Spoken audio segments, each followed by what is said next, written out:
Doctor Sameer, मैं आपका रुख करना चाहूंगी। कई बार हम देखते हैं कि जिम जो एक्सरसाइज जाते हैं, युवा वर्ग जिम करते हैं, लेकिन उस वक्त प्रोटीन का इंटेक जो है वो काफी ज्यादा बढ़ जाता है। तो क्या ज्यादा प्रोटीन इंटेक भी किडनी में स्टोन पैदा कर सकता है? देखिए, जैसे डॉक्टर अतुल ने बताया कि डाइट तो एक बड़ा रोल है ही, और जैसा भारत में देखते हैं हाइड्रेशन ठीक नहीं है, वो एक रोल है। और तीसरा अगर हम देखें तो विंटर्स के अंदर वो प्रॉब्लम ज्यादा बढ़ जाती है, क्योंकि विंटर में हमारा पानी का लिक्विड का इंटेक कम हो जाता है। तो प्रोटीन को हम कल्प्रिट नहीं मानते, पर आजकल जैसा हम देख रहे हैं पल्लवी जी की कितना अडल्ट्रेशन हो गया है। इनफैक्ट अभी पिछले दिनों में कुछ न्यूज आई थी जिसमें एफएसएसआई ने भी इस तरह के छापे मारे गए थे और चेक किया था कि जो हमारा सप्लीमेंट आ रहा है किसी भी तरह का फॉर्म में, उनमें कई तरह की मिलावट हो रही है।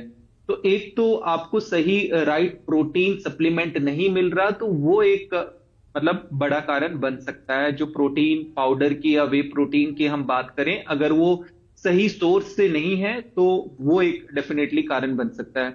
दूसरा, जैसा लिक्विड इंटेक की बात करी कि हम पानी कम पीते हैं, पर पानी का आप देखिए सब्स्टिट्यूट, अगर आप ये कह रहे हैं कि नहीं आप सॉफ्ट ड्रिंक बहुत ज्यादा पी रहे हैं, आप कैंड कुछ भी किसी भी तरह का जूस पी रहे हैं, तो उससे तो हाइड्रेशन ठीक नहीं होगा ना। आप बहुत ज्यादा अगर शुगरी मील कोई भी ले रहे हैं, शुगरी ड्रिंक आप कोई भी कर रहे हैं, तो एक्स्ट्रा आप कैलोरीज ले रहे हैं।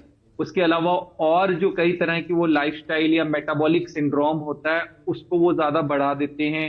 सर्दियों में जैसे क्या होता है, हम चाय कॉफी या सूप का सेवन अधिक बढ़ा देते हैं, तो कॉफी हो गई, कैफीन हो गई, ये भी बॉडी को डिहाइड्रेट करेगी।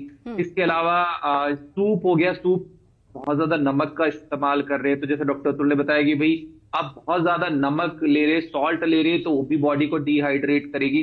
तो ऐसे कई ज्यादा फैक्टर सारे हो जाते हैं। बट प्रोटीन का मैं देख के यही कहूंगा, हालांकि जितनी भी रिसर्च आई है वो शो करती है कि भारतीयों में प्रोटीन इंटेक वैसे कम रहता है, कार्बोहाइड्रेट ज्यादा रहता है। बट प्रोटीन अगर आप सही सोर्स ठीक नहीं है तो डेफिनेटली वो नुकसान कर सकता है। और जिम जाने वाले बच्चों में खासतौर पर ये होता है कि वो सस्ते के चक्कर में कहीं से भी कोई भी प्रोटीन इस तरह का ले लेते हैं, और वो उनके लिए काफी ज्यादा हार्मफुल होता है, नुकसानदायक होता है। तो प्रोटीन लेना जरूर है, बट आप एक बार सोर्स देख लीजिए कि वो कहीं इस तरह का तो आप नहीं ले रहे कि जो आपको फायदा पहुंचाने की बजाय आपको नुकसान पहुंचा रहा है। बिल्कुल सही बात है, और यही समझना है इस वक्त यंग जनरेशन्स को। लेकिन हर वर्ग में किडनी स्टोन जो है वो लगातार हम देख रहे हैं। ऐसे में डॉक्टर समीर, मैं आपका एक बार फिर से रुख करना चाहूंगी और ये समझना चाहूंगी कि क्या करें, इसको कैसे समझें, क्या सिम्टम्स होते हैं, क्या टेस्टिंग होती है जिससे कि ये पता लगाया जा सके कि किस तरीके का स्टोन है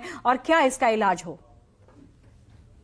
देखिए, कई बार किडनी स्टोन तो जैसे इंसिडेंटली भी पता लगते हैं कि वैसे कोई चेकअप करा रहा है या अल्ट्रासाउंड किसी और प्रॉब्लम की वजह से करा रहा है, तब भी ज्यादातर दिखता है कि अल्ट्रासाउंड की रिपोर्ट के अंदर concretion kidney stone as such मिलते हैं, जो एज पेशेंट को ऐसा कोई प्रॉब्लम करते नहीं। पर डॉक्टर अतुल आगे बताएंगे कि अगर लंबे समय तक ऐसे स्टोन किडनी के अंदर अनट्रीटेड छोड़ दे तो उनका क्या नुकसान है।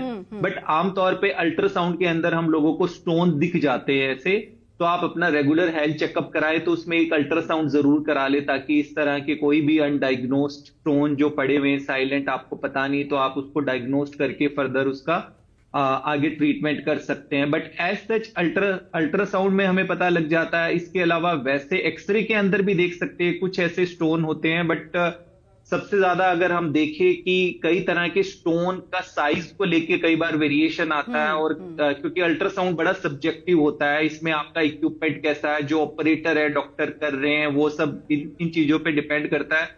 तो सीटी स्कैन में कई बार हमें किसी भी तरह से एग्जैक्ट स्टोन का साइज, लोकेशन, या स्टोन के नीचे यूरेटर के अंदर जब स्टोन होता है, जहां से किडनी से नीचे यूरेन जाता है, वहां पर कोई स्टोन अटका हुआ है या उसके जंक्शन पे कोई अटका हुआ है, तो ये कई बार हमें उसमें पता लग जाता है। क्योंकि कई बार अल्ट्रासाउंड करते हैं उसमें नहीं पता लगता, और सिटी स्कैन के अंदर वो पता लग जाता है।